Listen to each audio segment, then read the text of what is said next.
நம்ம வாசிக்கிறோம், இந்த பத்சேபாள் நேரா போய் அடுத்து அவ என்ன கேட்கிறானார், அதற்கு அவள், என் ஆண்டவனே, எனக்கு பின் உன் குமாரனாகிய சாலமோன் ராஜாவாகி அவனே என் சிங்காசனத்தில் வீற்றிருப்பான் என்று நீர் உம்முடைய தேவனாகிய கர்த்தரை கொண்டு உமது அடியாளுக்கு ஆணையிட்டீரே. அல்லேலூயா. எனக்கு ஆணையிட்டீரே, எனக்கு நீ சொன்னீரே. ஆனா இப்ப வேறொருவன் வந்து அதுக்காக போராடிட்டு இருக்கானே.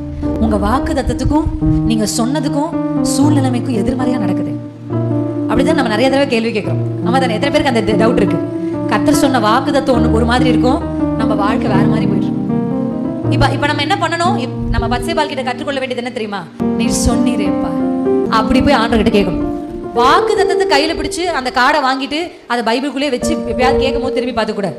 வாக்கு தத்தத்தை தேவ சமூகத்துல போய் நீங்க போய் வாசி பாருங்க. நெகேமியா, எஸ்ரா, யோசுவா, எல்லா தேவ மனுஷர்களும் அவர்கள் ஜெபிக்கும் பொழுது அவங்க ஜெபத்தை போய் பாருங்க. நெகேமியா புத்தகத்துல இருக்கிற ஜெபங்கள்லாம் அற்புதமானவை.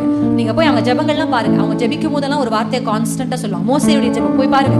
எல்லா மனுஷனுடைய ஜெபம் என்ன சொல்லும் தெரியுமா? ஆண்டவரே, எங்க தகப்பனாகிய ஆபிரகாமுக்கும் யாக்கோபுக்கும் ஈசாக்குக்கும் நீர் சொன்ன வாக்குத்தத்தத்தை நினைவு கூர். இப்படி சொல்லி எங்கெல்லாம் ஜெபிச்சாங்களோ அங்கெல்லாம் கர்த்தருடைய ஆசீர்வாதத்தையும் ஐஸ்வர்யத்தையும் நன்மையும் அவர்கள் கண்டார். பத்சேபாள் அவ போய் கேட்கிறா, நீர் உம்முடைய அடியாளுக்கு சொன்னீரேப்பா, நீர் சொன்னீர். ஆனா இப்ப இன்னொருவன் எழும்பி என் பிள்ளை சிங்காசனத்துக்கு வர முடியாதபடி போராடி கொண்டிருக்கிறான். நீங்க அதுக்கப்புறம் வீட்டுல போய் தயவு செஞ்சு இந்த அதிகாரத்தை வாசிச்சு பாரு. ஒவ்வொரு வார்த்தையும் அவ்வளவு அற்புதமா இருக்கும். அல்லேலூயா. அவள் கேட்ட உடனே பின்னாடியே நாத்தான் வராரு. நாத்தான் வந்து அதை கன்ஃபார்ம் பண்றாரு. அதுக்கப்புறம் தாவீது என்ன சொல்றாரு தெரியுமா?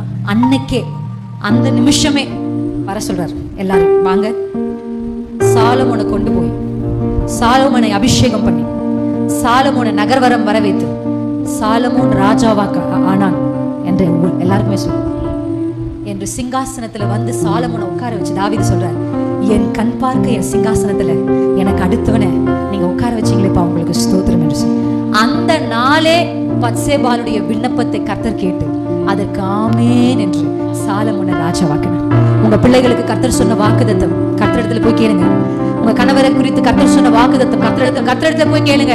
அடியாளுக்கு சொன்னீரே அப்பா, அடியாளுக்கு சொன்னீரே. நான் சொல்றேன், கர்த்தர் இன்றைக்கு சொல்றாரு, நீங்க கேட்டா அதை செய்கிற ஒரு கர்த்தர் உங்களுக்கு இருக்கிறார் என்பதுதான் உங்களுக்கு இருக்கிற தைரியம். அல்லேலூயா. நான் கேட்டா எனக்கு ஒரு 5 ரூபாய் கொடுக்க ஒரு ஆள் இல்லைன்னு யாராவது இங்க இருப்பீங்கன்னா நான் சொல்றேன், இல்ல, மனுஷர் இல்ல, நீங்க கேட்டா 5 கோடியை கூட கொடுக்குற ஒரு கர்த்தர் உங்களுக்கு இருக்கிறார். அல்லேலூயா. மனுஷர்கள் நம்ம விட்டு போகிறது சில நேரத்துல நல்லது. அப்பதான் நமக்கு தெரியும் கர்த்தர் ஒருவர் தான் நம்மோடு நிரந்தரமாய் வருகிறவர் என்று. ஆமென், ஆமென். கர்த்தர் உங்களுக்காக செய்வார். என்ன எதிர்பார்க்கிறார்? சுதந்திரத்தை கேளுங்க. ஃபர்ஸ்ட் சிலுவையின் சுதந்திரங்களை, இரண்டாவது வாக்குத்தத்தத்தை கேளுங்க.